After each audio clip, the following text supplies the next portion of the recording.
আজকের ভিডিওতে আমরা ডাকঘর নাটকের বেশ কিছু পরীক্ষায় আসার মতো প্রশ্ন নিয়ে আলোচনা করব। ডাকঘর নাটকটি প্রকাশ কবে, কোথা থেকে হয়? ডাকঘর নাটকটি 1912 খ্রিস্টাব্দের 16ই জানুয়ারি কলকাতার ইন্ডিয়ান পাবলিশিং থেকে প্রকাশ হয়। ডাকঘর নাটকটি রচনার সময় রবীন্দ্রনাথ ঠাকুর কোথায় ছিলেন? ডাকঘর নাটকটি রচনার সময় রবীন্দ্রনাথ ঠাকুর শান্তিনিকেতনে অবস্থান করছিলেন। ডাকঘর নাটকটির মূল চরিত্রের নাম কি? ডাকঘর নাটকটির মূল চরিত্রের নাম অমল। ডাকঘর নাটকটি কোন জাতীয় নাটক? ডাকঘর নাটকটি একটি প্রতীক নাটক। ডাকঘরের অমলের মধ্যে রবীন্দ্র পরিবারের কোন ব্যক্তির ছায়া আছে? ডাকঘরের অমলের মধ্যে রবীন্দ্র পরিবারের রবীন্দ্রনাথের কনিষ্ঠ পুত্র সমীন্দ্রনাথের ছায়া আছে। অনেকে ভুল করে এর উত্তর রবীন্দ্রনাথের ছায়া লিখে দেয়, কিন্তু সঠিক উত্তর হবে রবীন্দ্রনাথের কনিষ্ঠ পুত্র সমীন্দ্রনাথের ছায়া আছে। এই উত্তরটি। ডাকঘর নাটকটির কটি অঙ্ক ও কটি দৃশ্য? ডাকঘর নাটকটির কোনো অঙ্ক বিভাজন নেই, কেবলমাত্র 3টি দৃশ্য বর্তমান। ডাকঘর নাটকটিতে গানের সংখ্যা কটি? ডাকঘর নাটকটিতে গানের কোনো সংখ্যা নেই। ডাকঘর নাটকটিতে মোট চরিত্র সংখ্যা কটি? ডাকঘর নাটকটিতে মোট চরিত্র সংখ্যা 11টি, তবে ছেলের দলের সংখ্যা জানা যায়নি। ডাকঘর নাটকটি প্রথম কোথায় অভিনীত হয়? ডাকঘর নাটকটি প্রথম শান্তিনিকেতনে অভিনীত হয়। এবার তোমরা প্রশ্ন দেখে নাও, এগুলো কিন্তু তোমাদের 1 নাম্বারের জন্য তৈরি করতে হবে। আমি দেখিয়ে দিচ্ছি না, ভিডিওটি অনেক বড় হয়ে যাবে। ডাকঘর নাটকের যা যা প্রশ্ন আছে এই বইতে তোমরা কিন্তু সবগুলো একবার পড়ে নেবে। আমি দেখিয়ে দিচ্ছি উত্তরগুলো তোমাদের সুবিধার্থে। ডাকঘর নাটকের প্রশ্নগুলো একবার দেখে নাও, চোখ বুলিয়ে নাও একবার।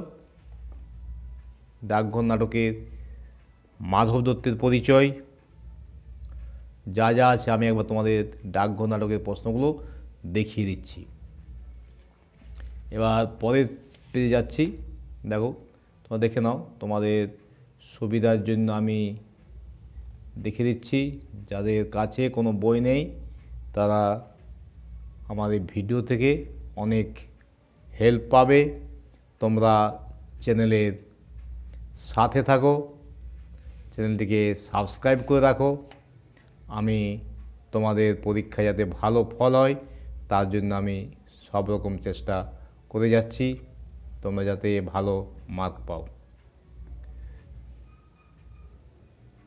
যা যা প্রশ্ন রয়েছে ডাকঘর নাটক থেকে তোমরা একবার দেখে নাও। এই ডাকঘর নাটক থেকে যা যা প্রশ্ন রয়েছে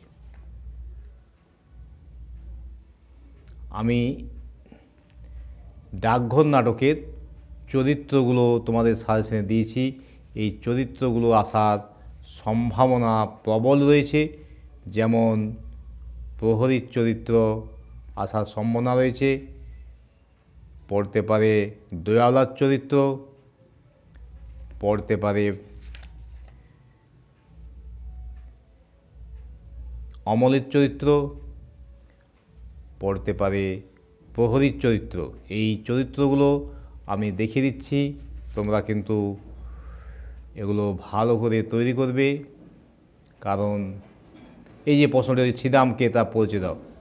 ছিদাম একজন অন্ধ ভিক্ষা প্রার্থী, এগুলো কিন্তু একবার পড়ে যাবে, একবার রিডিং দিয়ে দেবে। মোড়লের প্রকৃত নাম যেমন পঞ্চানন মোড়ল, দেখে নেবে। এই প্রশ্ন উত্তর তোমরা দেখবে। আমি তোমাদের ডাকঘর নাটকের যা যা ইম্পর্টেন্ট প্রশ্ন 1 মার্কের 2 মার্কের রয়েছে এই বইতে আমি তোমাদের সব দেখিয়ে দিচ্ছি। যাদের হাতের কাছে কোনো ভালো লেখকের বই নেই তারা আমার চ্যানেল থেকে এগুলো স্ক্রিনশট করে নিয়ে খাতায় লিখে পড়তে পারো।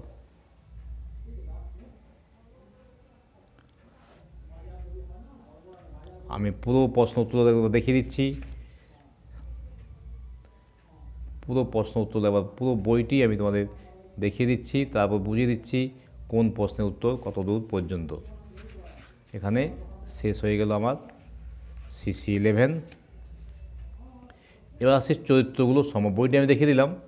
এবার আসছে আমি চরিত্র সম্বন্ধে আমার যে চরিত্রগুলো পরীক্ষায় আসার খুব সম্ভাবনা রয়েছে সেগুলো আমি দেখাচ্ছি তোমাদের। দেখো, যেগুলো আসার সম্ভাবনা রয়েছে এখানে রয়েছে। দেখো, অমল চরিত্রের বৈশিষ্ট্য সংক্ষেপে আলোচনা করো।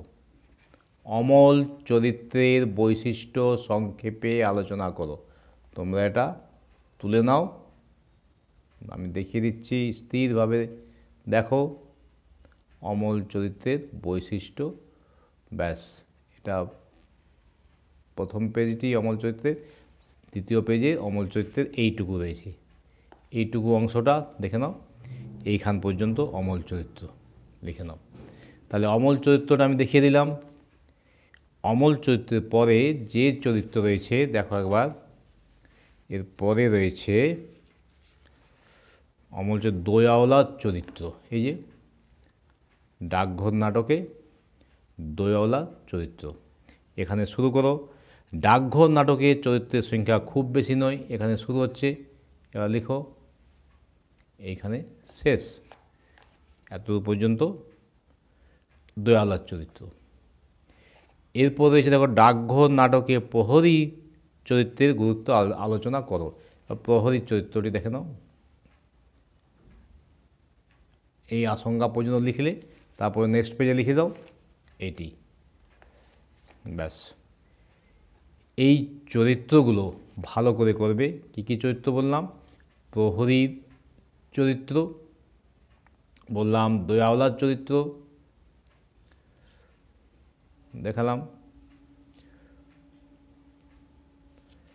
এটি হচ্ছে অমল চরিত্রের বৈশিষ্ট্য। এই চরিত্রগুলো স্ক্রিনশট করে নাও আর তৈরি করো। এই ছিল আজকের ভিডিও ডাকঘর নাটক সম্পর্কে। এবার আমি পরবর্তী ভিডিওতে তোমাদের বাকি যে নাটকগুলো রয়েছে সেই নাটকের প্রশ্ন উত্তরগুলো দেখাবো নেক্সট ভিডিওতে। তোমরা চ্যানেলটি সাবস্ক্রাইব করে রাখো, ভিডিওটি লাইক করো, ভিডিওটি বন্ধুদের মধ্যে শেয়ার করো, চ্যানেলের পাশে থাকো। আজ এ পর্যন্তই, নেক্সট ভিডিওতে দেখা হবে।